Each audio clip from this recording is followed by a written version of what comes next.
Hector. Hector hurtled into the field in full battle armor. His chariot had ivory handles on the reins and bronze rails. The reins were made of oxhide, strong enough to curb even the wildest horses. With his long spear in his left hand, he surged through the men, fighting hand to hand just as they were about to retreat. "Stay!" he called. "You won't fight for nothing. Be real men, not cowards. Don't retreat another step." The Trojan forces saw the great Hector and his dancing horses searing a path through the Greeks. With sword and spear, Hector stopped the Greek advance almost single-handedly. All around the battlefield, warriors took the armor from the men they had killed, their loot to keep or sell. When Ajax killed a mighty Trojan, he ran the strip of armor off him, but was kept off by a shower of arrows and swarms of glittering javelins. Ajax quickly planted his foot on the dead man's chest, dragged out his own bronze spear, and retreated. Hector led the Trojans in a strong assault. Ajax speared the mighty Acamas, and night came down on his eyes. Diomedes killed the Trojans' Axillus on his chariot driver, sending both to the world below. The battle surged back and forth, the armies fighting in close and bloody conflict. No breaks were offered or given. If men tried to surrender, they were cut down by merciless blades, even as if they begged for mercy. Nestor called out, "No looting now! We are here to kill, so kill. Afterward you may loot the corpses at your leisure." The Trojans made their stand near the wall of their city.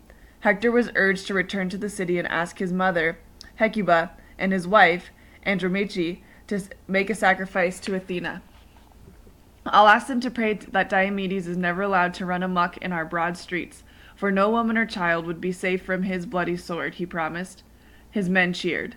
Hector leaped from his chariot, and as he worked his way back toward the gates, he urged his men on, knowing they needed only to see him to rouse their fighting spirit.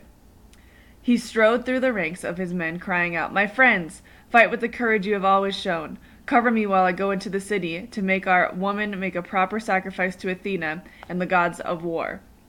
Hector hurried past the women waiting by the gate for news of their husbands, sons, and lovers. Ignoring their desperate cries, he hurried into the city.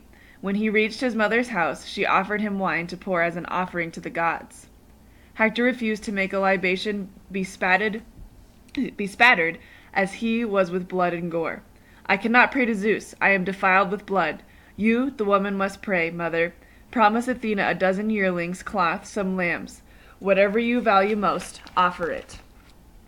He then turned to try to find his brother Paris.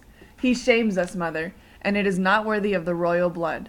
If he was on his way to Hades, I would not stop him, nor do more than wish him good riddance. No doubt he lies in Helen's arms, but not for much longer, I promise you." Hector hurried through the empty streets past the barricaded houses to Priam's palace. Paris was polishing his shield until it reflected like a mirror. Paris looked up in fear at his brother burst in. Helen and her servant were appalled by the blood and filth that covered the mighty warrior from head to toe. They backed away from his rage. "Get out and fight," Hector ordered. "I came here," said Paris, "because I felt our warriors mocked me." "They mock you for your vanity, staring into any mirror you pass? You shame us. They laugh at you for running from Menelaus. Put your armor on, get outside the walls, and run the risks we all run." "I can't leave Helen," said Paris. Hector turned away then, but Helen begged him to listen to her. "I know you think I am shameless, and maybe I am, but I have been urging Paris to do his duty." Hector stared at the lovely woman, and she urged him to rest for a moment. "Not as long as there is fighting to be done and men to lead," Hector replied, turning back to Paris. "I won't wait for you. Come with me to the fighting, or I will brand you a coward." Paris started in anger, but his brother had already left to seek out his wife, Andromache, and Scamandrius, his lovely son. He found Andromache by the Sacian gate, waiting to embrace her battle-marked man. She had no fear that he would abandon the field. She knew Hector would die there, and it foretold it. "When I lose you, dear husband, I too might as well be dead. When you sleep the dark sleep, I will have nothing left in my life." Andromache knew grief. Hadn't her father been killed by Achilles? But it has to be said, Achilles treated her father's body honorably. Achilles freed my mother, but she too is now dead.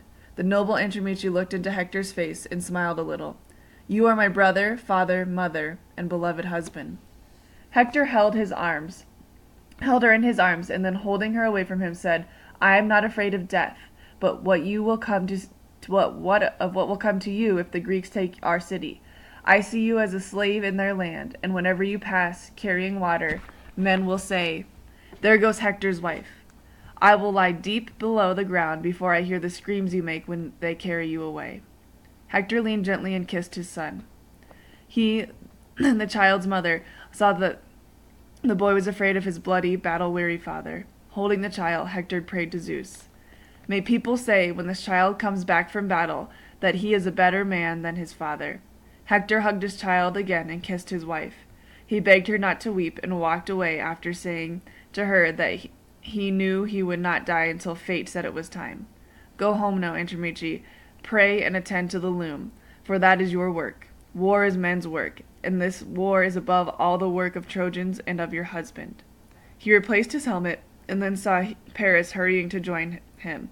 Together the brothers passed through the high gates of Troy, with one purpose, to drive the Greeks from Trojan soil.